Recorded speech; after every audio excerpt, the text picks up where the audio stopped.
Yo, this is Rampantilla Mukulike eyo mu Eddy yaseka nsubire nti muli bulungi yonna gye musinzidde abalungi bange mwebale kusaala Eddy mwebale kusiba mwebale nnyo mwebalire ddala twalabye baserebu baffe ab'enjawulo abagenze maaso kubanga ate basaala Eddy naye ga sigenda kubanga ate mbakutuusaako mukadde kano kennyini ngenda kubanga nkutuusaako ebintu birala nnyo weewaawo bisizaawokko abatonotono bensobodde okubanga ate nkufunako mukadde kano kennyini omukyala Rema nga bulijjo yalabise bulungi mu black n'omwami we Dr Hamza so nga ate ye Zari Hassan n'omwami Lutaya balabise bulungi nnyo mu kakala ka white bwe batyo basazeewo kubanga ate bambala ku Eddy eno gye twasiibudde olunaku olw'eggulo.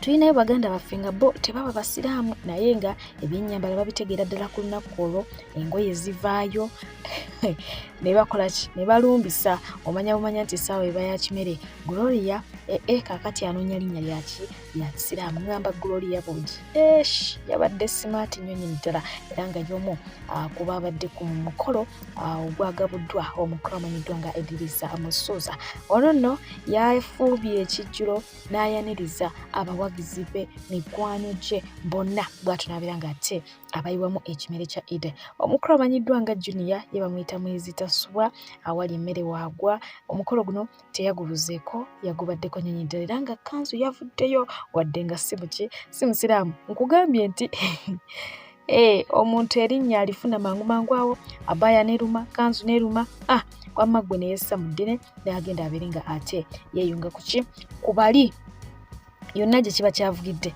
naye ng'ate ngenda kuba nga ate nkutuusaako obusikitsi obutonotono obwavudde mu abo ababadde beemulugunya ate nga tebabadde basiraamu tebabayise tuva kusiiba olukukanga bwe mulaba ne Gloria watagwana ekanzu y'emmere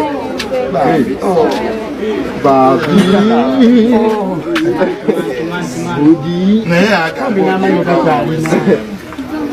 eponze tuva mu kusiiba naye kyomutindo webale gukuuma y'omu ku baana be tulina abayimbi abaakabibwa mu ggwanga Uganda teryamuwunyamu okitegeera abalogo bonna yajja amazeewo Gloria Antun Brandman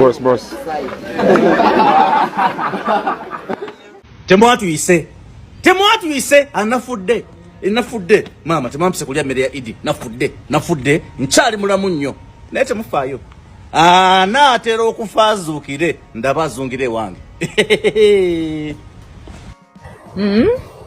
abatali bawoowe kati muvudde ku njegere ekisiibo kekiwedde manyi badde basibe nga muli ku njegere ekisiibo kekiwedde kati muvudde ku njegere mugenda kuddamu mutijjukane mukole obujjanja bwammwe naye muli bagumu muntu okubeera nga liko ekiseera kibakwegaana mwasalawo tambula ogende nakunoonyako gye wali ggwe nakunoonyako weerabidde ojja kuzuukuka ndeka kambeere omubi ogambye ame narcissist kasita nawe oli psychopath antu tebasiima kati gwe newe ndikukolera ki newe ndikuwoza ttako tolisiima wano wanvumanga nunswaza nonvumanga eyeyeyeyo nenkuwa just igino tewadda notaswala byonna byokola vaayo naawe oyogere nange njogere golowooza ogenda kuŋŋamba ki ogenda kuŋŋambayo ki tolina kyogenda kunvuma kipya ggwe tolina wabula woba okimanyi tosobola kubeera nange nesonyiwa wemba ndi mubi nesonyiwa wemba neyisa bubi nesonyiwa obeera n'omuntu omubi bakusibye ewaawo oliko njegere oliko misumaali kikyonfiirako bakumpimako Kankujjeyoko katono yasaye omukulu amanyiddwa nga Babije alabika nga ayagala kulya. Yabuuzizza Karo Nantongo lwaki anyirira bw'atyo. Karo n'amugamba ebyo byatandise si birungi ate nga ye omukulu amanyiddwa nga King Saha agamba nti ayagala soda oli yali afumita mu nnyindo akomezebwewo.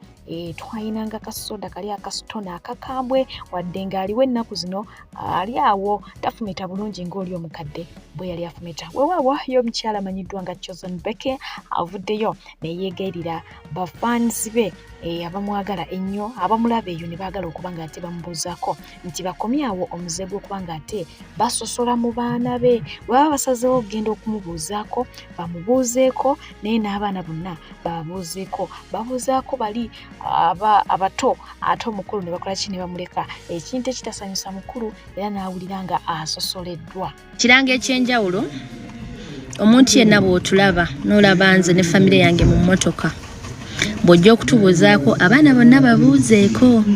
Waliwo fani wange ava wano aze n'ayita Jibu. Baba Jibu, how are you? Oh, I love you. Heather, how are you? I love you. Bonna bonna n'abawaana kyokka tayise ku Baba Hurimu wange. Baba Hurimu n'aŋŋamba siisi nze tanzijjukidde. Namugamba takujjukidde kyaka takulabye. N'aŋŋamba naye andabye. Mulabye nga ntunuulidde. Ne mugamba kirabika kugambye ntya? Usirya mmere tubola wagoga. Kati aba takyakujjukira kubanga okoze bali bamanyi oli munene. Naye bambi nedda you people. Nawe tebakulabye. Jangu ne bambi nedda kye kintu kibi. Happy jangu mwana wange. Bana mwe mujja mu mmotoka kati. This is called Happy. This one is called Tamale Jowero. Happy. Ono mutabani wa sister wange la Donna wali Canada Donna. Naye mwana wange mbeera naye otegedde si kyo my love. Kati n'omwana wange ono temumulabye. Gwe takulabye? Takulabye. Nenamwe bafani nedda. Kyokka Baba Hurimu aŋŋambye naye ate omutunuulidde. Omutunuulidde bw'oti naye ye tomubuuzizzaako. Aze n'ayita Jibu. Heather, how are you? I love you babies. Oh, we appreciate the love but you have to be equal. Don't bring questions. You be equal. Naye Hurimu lye mmere abantu bakujjukire beerabira nti oli kato beerabira nti oli munene. Oli katono. You have to eat food, okay? Happy now you have to eat food. Ate Heather ngenza okuwulira agamba even Baba Hurimu omukazi nga gwereddeyo ng'agenze. Biruma. Anyway, we love you. You say we love you. We love you. We love you. We love you. Yeah, we love you. Ate nga ye mwana mulenzi amanyiddwa nga Fresh Kid ebirooto bye byatandise dda okuba nga ate bituukira era ng'ono yavuddeyo natulaga essanyu ly'ayina nga bwe liri ery'omwoki wa gonja oluvannyuma lw'okusinkana DJ Arch wali eri mu ggwanga erya South Africa gye yagenze agamba nti ono abadde ng'amulaba ng'amulabira eri mu distance naye ng'awulira amwagala awulira amukolera akati nno omukisa gwamusudde gy'ali era nga bano basinkanye wabula wenjogera essaawa eno bali mu kufumba balina batufumbira tulinde tulabe kiki bagenda maaso kubanga ati bakola ki batufumbira naye nga ye yamusisinkanye serebu we naye munnange bwabadde akola ki bwabadde yeegomba okumala ebbanga. It's a dream come true. Banji abazze bapeeka omusumba amanyiddwa nga Pastor Bugembe okuwasa nga bagamba nti akuze naye tebamanyi lwaki takola ki tawasa emyaka gigenda. Weewaawo yavuddeyo n'abagamba nti agezezzaako enfunda eziwera okuba nga temunange naye akola ki naye awasa okitegeera naye ebintu bikola ki bigaana bugaanyi. Omanye emirundi gye ngezezzaako okuwasa nze nabeera best man wa Pastor Ben nga mpulira nzaddako. Natuula wali ku ntebe bwa best man nga mpulira bw'avaawo nzaddako. Nembeera best man wa Apostle Wilfred nga mpulira nzaddako. Juice Apostle nampita nti he's celebrating 10 years in marriage. Konse sokoleka. Nzi yali addako. Nembeera best man wa Pastor Bweyinda David. Juice yandaga abaana abakulu nti yabazaala nga nali best man. Oba obudde n'omukyayina yabukwatamu. Bwine engeri gye budduka mangu. Do you see? There is always a level where you try again and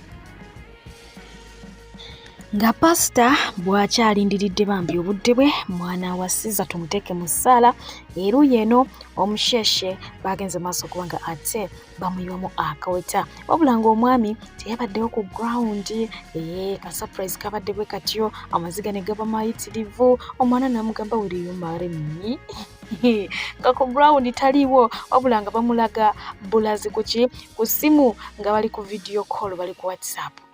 Ekibadde mu comment section abantu banyiivu bagamba mbu ebyo nze sisobola bikkiriza. Why? Omanyi oky'omusimbi omwami ayimiridde atya anti abasinga obungi kati mwategeera omusimbi era waliwo agambye nti kati awo engagement bwewedde bwetyo okwanjula kifaananyi kigenda luma emikolo emirala gyonna ekifaananyi kirume swi omwana ow'obuwala ajja kuba nga ataava ku ground naye nga bwekityo bwe kyabadde munange yalaze omwagalwa we nti ali very very happy era nga bw'omulingira amaziga gamuyiseemu ngamba tears of joy. Ate nga ye maama asigala maama wuno omwana ow'obulenzi avuddeyo n'atulaga maama we yesse. So bangi babadde beebuuza lwaki maama ono tava ku kkubo, ekyo ekibuuzo bangi mbalabe bakiina. So simanyi lwaki tava ku kkubo naye nga tebitera kuba byangu ebiseera ebisinga bagezaako naye ogenda omaliriza bambi ng'ate akomyewo. Kale ono maama wange ntambudde ne mmutuukako omulaba embeera yeno gy'alimu naye nga mwebale nnyo bamulabirira ku kkubo kwali abamu akacayi k'amata nsaze ne kacayi k'amata n'emigaati bambi mama kati mwabannombagana oyo mama mulwanyi wa ntalo mulwanyi bwenasigaza mu bulamu ye maama wange so kale Katonda abampeera omukisa bane baayise obubi mu nsonyiwe naye ono ye maama era siryegaanayo wekabuda Museveni waffe akyatufuga nnyo era Mukama amuyiseemu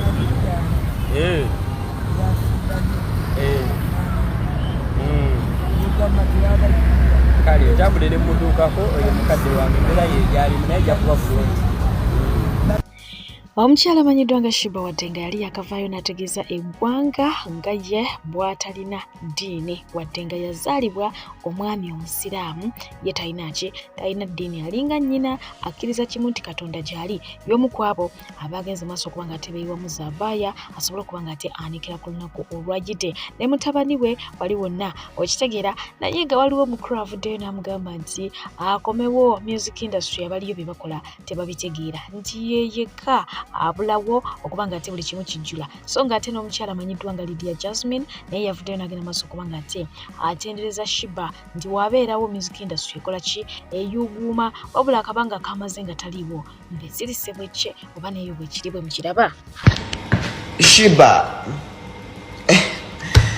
oliwa mukwano naggwano wa industry Uganda music nga avunze atuunyirira buli kye tuwulira kiwunya no soko gye oba okubeeyo kasingo kale kolola bukolozi kof oba nyiza oba kolayo kahayi tujja kubeera kwako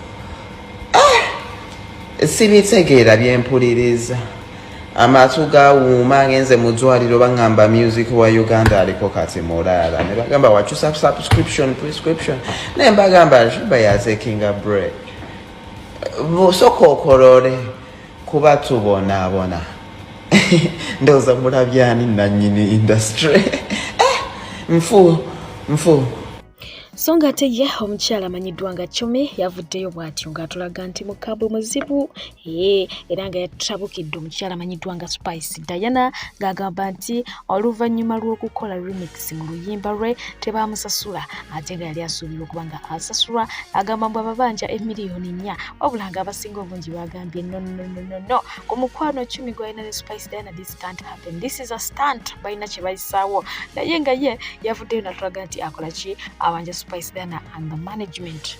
Omuyimbi ono agenza amanyira abantu bangi ne manager we. Muzze mukola abaana b'abantu ebintu bingi naye nze ogenda kukoma kunze.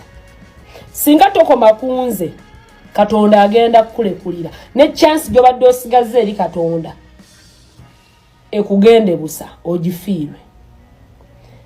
Bwe nali sinayimba naawe ng'era siryokke naawe bwe nayimba naawe era siryokke naawe ate nga simbye naawe nti njagadde wabula nga nkakiddwa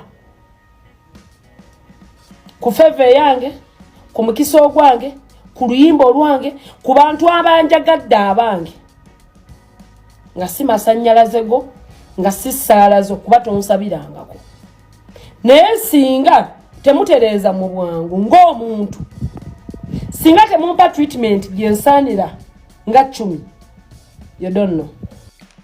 Emabegakawa y'omukramanyiddwa nga Vairota yalabibwako waggulu mu ggoloofa munnange ng'ekibeibe kimuwaata empi naye ng'entabwe tetwasobola kuba nga tetugitegeera amia fact nti eyabakwata eyali walako naye nga bw'omanyi nti olugambo ennaku zino lusakibwa mu buli ango bwe batyo baamukwata nga bakola ki bamuwaata empi yali agezaako creating a stand kwejja ku bano abaali bamutabukidde oluvannyuma lw'okulabibwako nga ayambadde NRM era ng'alaga nti agenda kuwenjeza NRM akalulu oba kyonna kyekiri yempi zamuwaatibwa naye nga ye omukyala amanyiddwa nga Peace Diana bw'ati yavudde nagana maaso kubanga te ayambalira abamu ku bakulu mu mupiira yassa ono alina byawulira nti akooye era nga agenda kuba nga abikulambulira bulungi nga ogenda okuba nga ate obiwulira kati ng'oddawo omanyirira ku tiketi y'emitwalo 3 actually kwa accreditation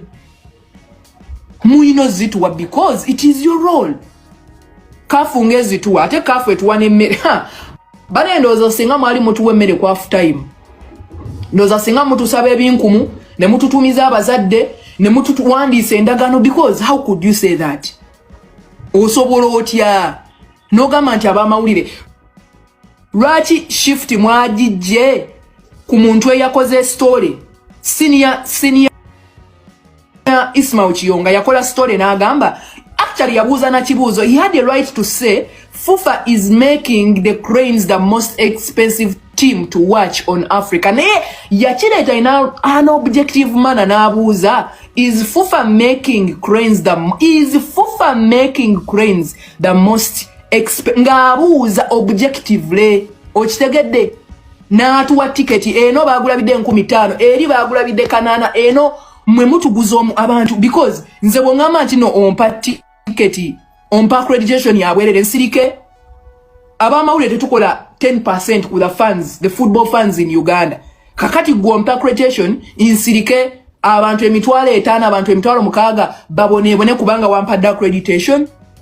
And right now, mutandise okufulumya counter statements semanya FUFA kolera wamu ne media temutusinikira komanya. Simugenda tumanyira. Mugenda tulaba kimafia. Because ffe tetwagala kubeera mu ntalo za mupiira. Ffe tuweereza mupiira. Nze omupiira gw'abakazi nguweereza.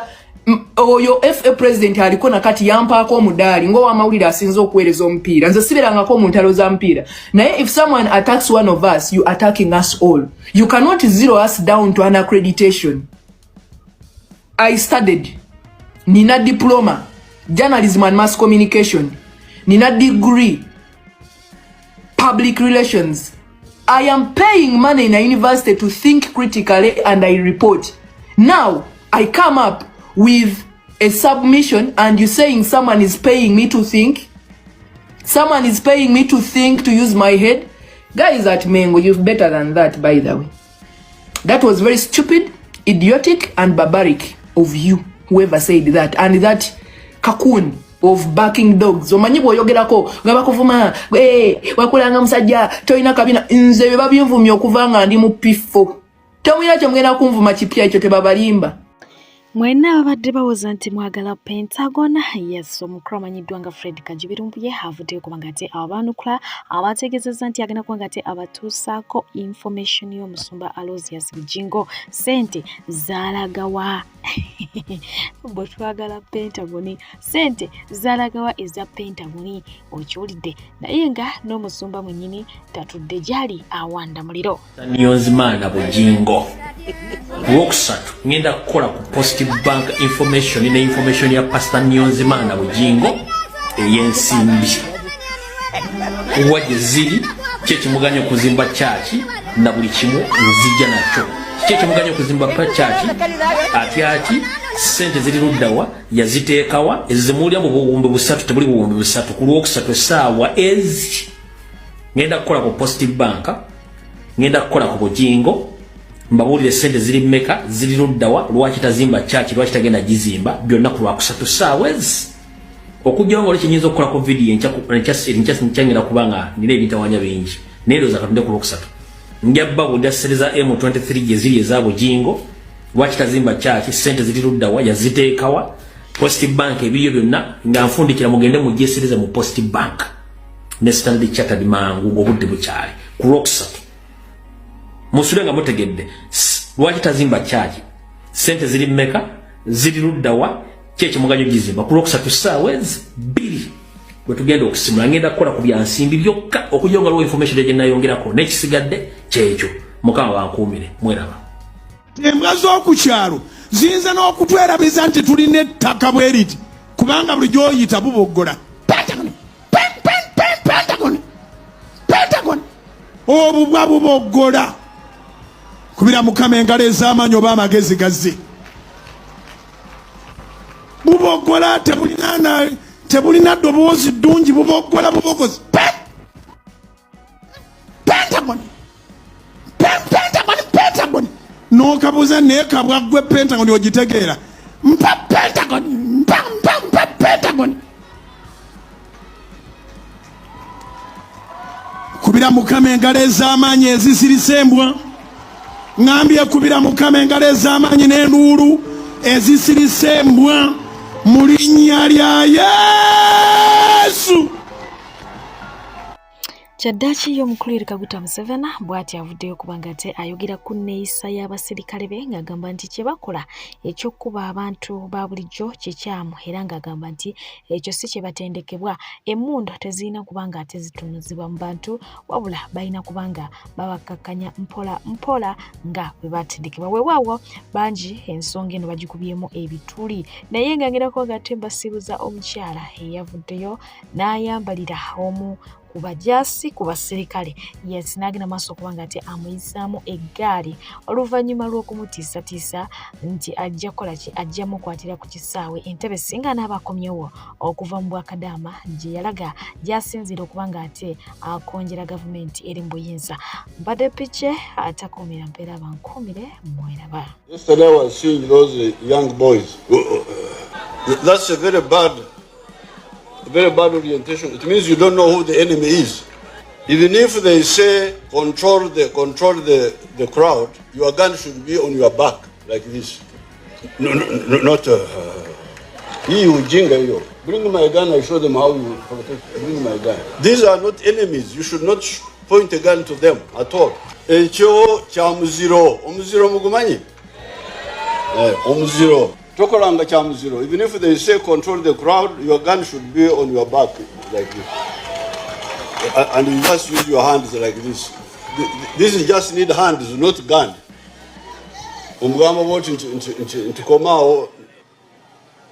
Abalungi abatuuliriza era abatulaba olunaku olwaleero tukyaddeko ewa Sheikh Asiraf Dembe. Sebo sanyusa okubalaba amannya agange Seeka Asiraf Dembe akola ku bizibu by'enjawulo omuntu singa aba alina ebirwadde musomereddwa tunywa amazzi ga lukuya nga bw'obadde ogalaba tugenda abantu ku kyoto ne twokya emizimu emibi egibabaamu n'okulomba edduwa abantu singa abeera ng'ali wano atuuse nsobola okumulombera edduwa ne waba atatuuse nga mpadde amannya ge naye ng'ali wala neetaaze enamba yange yeeno eri 0707363711 nammwe bannyinaffe abali ebweru oyagala okuba nti oyagala okulombera ku dduwa ng'olina ebizibu viza zibuze amaka gakolongotana sente zikola zimpita mu ngalo ojja kumpeereza ekifaananyi kyo n'amanyago ebyo byokka bijja kummala nja kukulombera edduwa ojja kutereera olunaku olusembayo mu mwezi mba n'edduwa eyawamu ffenna n'abalwadde bange abakadde n'abapya. Salaamu alaikum warahmatullahi wabarakatuh.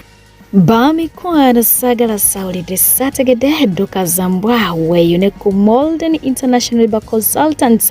Yes, baagala bannamukisa bagenda okubanga ate beetaba mu interviews ezigenda okukwajja ennaku z'omwezi nga 28 lujja kuba Lwakutaano n'ennaku z'omwezi nga 2 lujja kubeera Lwakusatu. Nga wano nno beetaaga baana ba bulenzi wakati w'emyaka 21 okutegeerera ku myaka 38. Beetaaga ba male supermarket attendants, male cleaners wamu ne male airport cargo handlers. So mukwano yanguwa obiringa ate wefunira omukisa gona kugamba nti tebakwasaganya ebyo byokka, balina emirimu ntongoni nawo omwana w'obuwala tebakusuulirira yeetaze omulimu gwa maid, waiters ne waitresses bagirina, balina emirimu egyeba baristas. So duka zambwa obiringa ate weina home of opportunities. Okiwulidde omukisa tegukuleka ate nga bano bakolera ku werufu n'amazima. Ono mbusimanya ye Captain Morgan. Angambye Luzira must shine, no problem. Welcome to Entebbe. Me, I'm waiting for you. Captain Morgan, you don't need to wait for me, Captain. You have any authority, you have any power to fly in Uganda Airlines and come for me, my dear. Don't waste your time for waiting for so long, because you can wait until Lake Victoria dries, you idiot. Mbu captain. Obwa captain wabusomera waggwa naga amaleva agakulinga agabayekera ba Al-Shabaab. Obwa captain wabusomera waggwe naga amaleva agakulinga agaba abayekera ba Al-Shabaab gwe. Whom are you waiting, you fool? Ani golinze.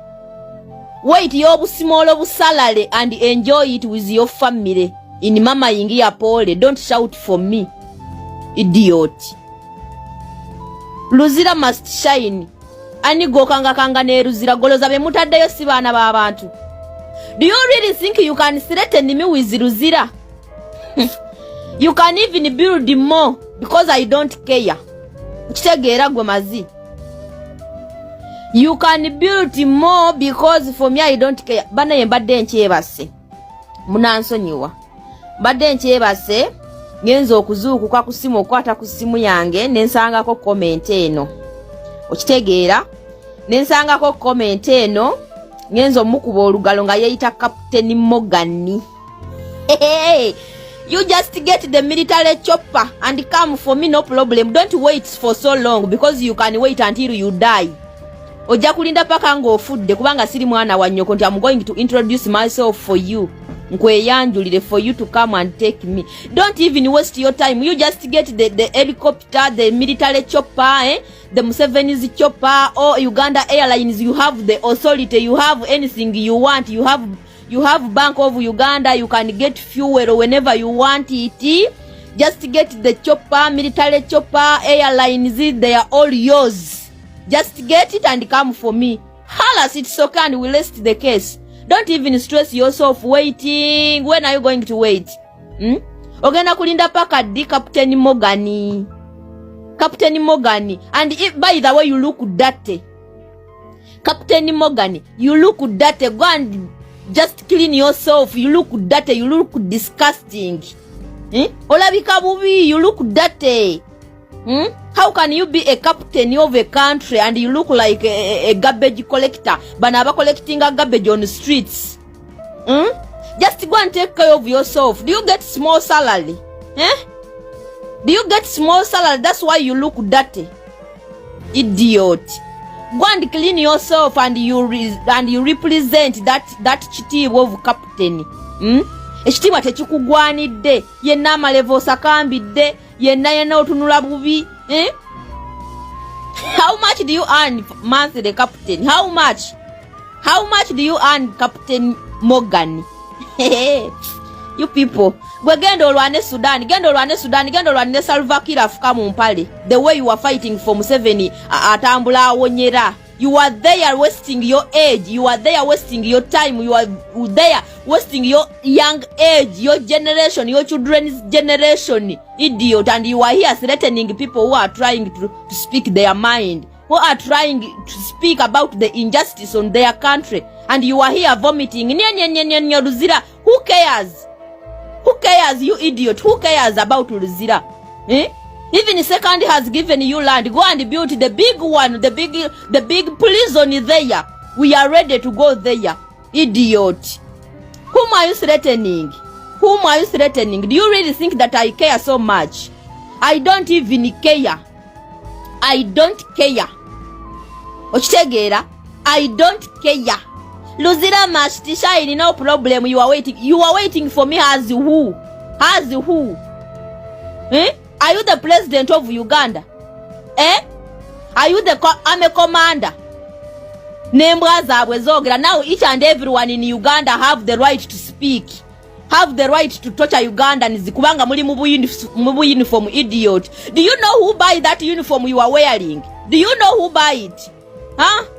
Do you know who pay taxes to buy that uniform you are wearing right now, speaking rubbish? I'm a citizen, you have to respect me. I'm a citizen, you have to respect me. I'm a Ugandan, I'm a taxpayer's money. If you don't know your job is to protect me, just quit the arm and go home or remember money. Don't threaten people. You are there to protect Ugandans, not threatening them, not killing them. Not killing them. If you think that you are going to kill Ugandans on daily basis and Ugandans will give you the power to do that forever, you will never do that forever. Each and everything have their time. Buli chintu kiba n'obudde bwakyo.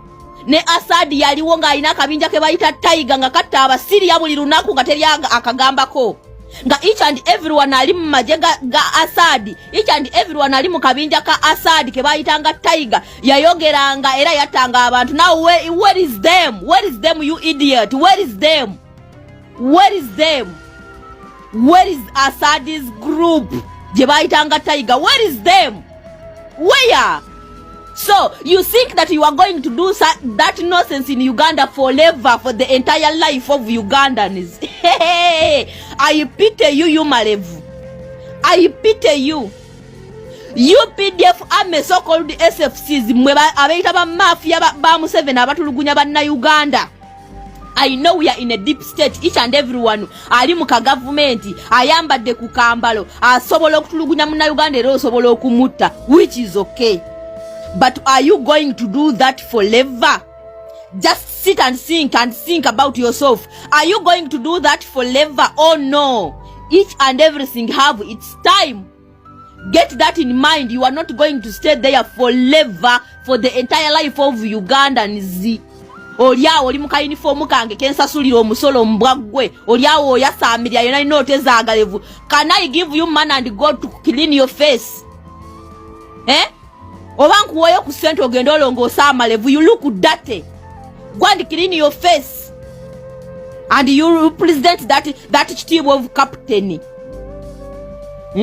Are you a captain really? Goli captain obawe mu abafunira amayinja ku Nasalodi. Abatamanyi na battlefield bwefaanana wabula ne mujjano ne mutandika okubooga. Abantu abali mu kulwana, Uganda has lost 500 UPDF officers in Sudan, and you are here vomiting bogus. You are here vomiting bogus. Your brothers and sisters are dying in Sudan because of the useless wars mutinkula around East Africa, and you are here vomiting. You are just fighting me, a cockroach. Me, a smaller Ugandans who are helpless, talking about my country, and you are here threatening bogus. You go and threaten your mother. If you feel that you are offended so much, you just get a UPDF chopper or a Uganda Airlines.